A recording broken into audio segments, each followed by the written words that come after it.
Circus on Fire.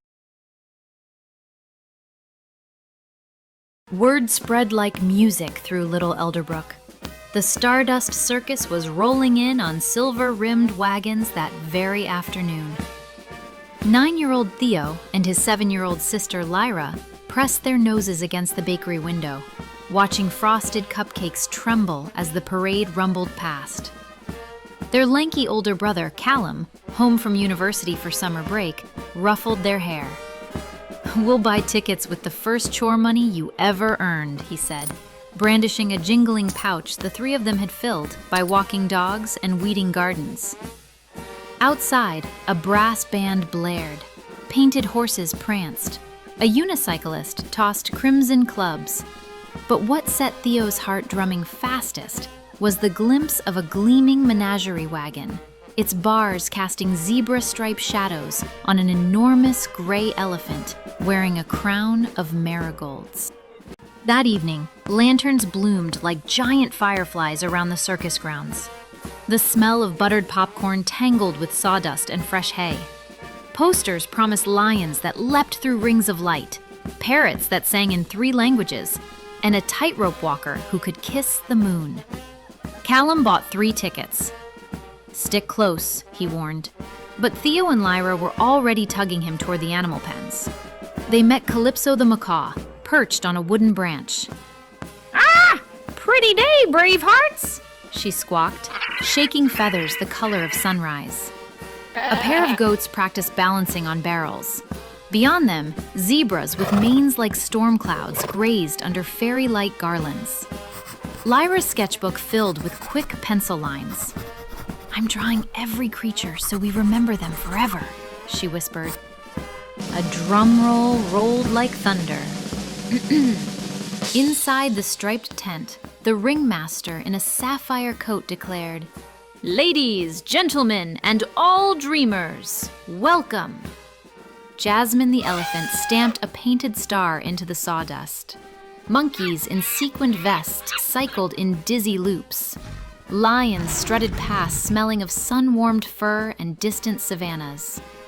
Theo's favorite was Aurora the white tiger, who prowled beneath a constellation of spotlights.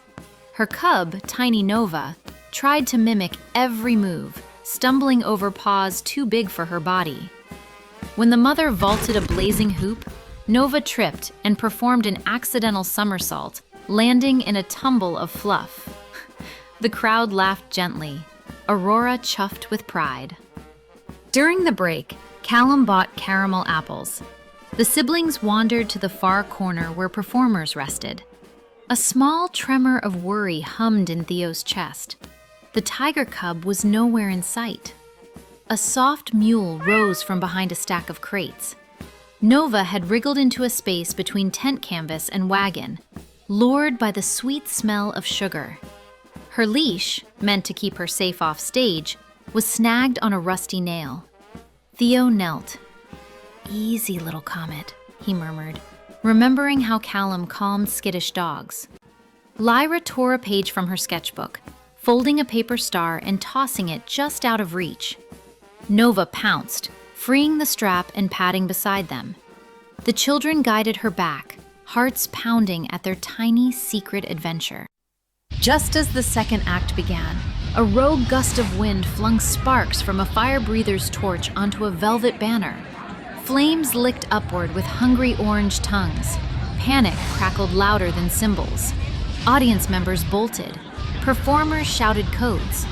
Worst of all, a cage door unlatched in the chaos, and Aurora the tiger slipped into the maze of wagons, searching for her missing cub. Callum grabbed Theo and Lyra's hands. "Exit, now!" Yet Theo glanced back and saw Aurora's shadow weaving among ropes, dangerously close to the fire that snapped across hay bales. The cub Nova, returning from her adventure, bounded in the opposite direction, unaware. They should have run. Instead, Theo's feet planted themselves like oak roots. "Nova will run straight into the fire," he gasped. Callum's jaw tightened.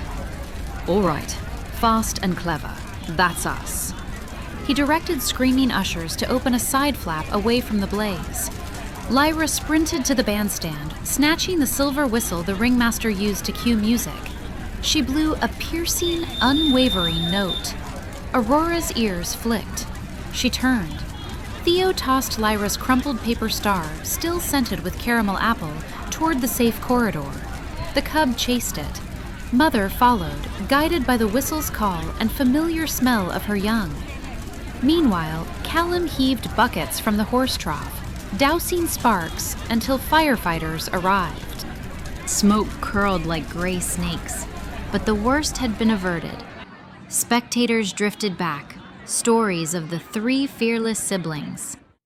The ringmaster, soot on his cheeks, ushered Theo, Lyra, and Callum into the ring. Aurora nudged Nova toward them, rumbling a low, grateful purr. Jasmine the elephant raised her trunk in salute, showering the arena with a sparkle of cool water that hissed against leftover embers. Calypso the macaw screeched, "Heroes on parade!" The crowd erupted in applause that felt like sunlight. Callum tried to deflect credit, yet spotlight dust floated around the children like tiny stars agreeing with the audience.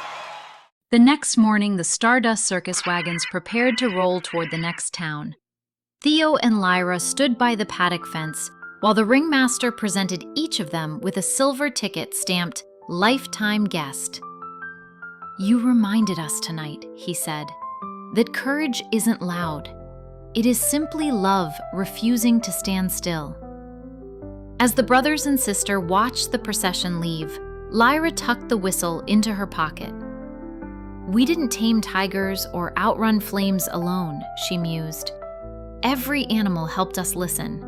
Every person helped us act." Callum nodded. "And a family is anyone, feathered, striped, or freckled, who keeps each other safe." Theo opened his sister's sketchbook. On its last page, he wrote their new motto beneath a drawing of the circus tent reborn beneath a sunrise. "Bravery is the bridge between fear and kindness." They closed the book. The world outside smelled less like smoke and more like possibilities, because the lesson they carried was light enough for anyone to hold, and strong enough to rebuild even the tallest tent.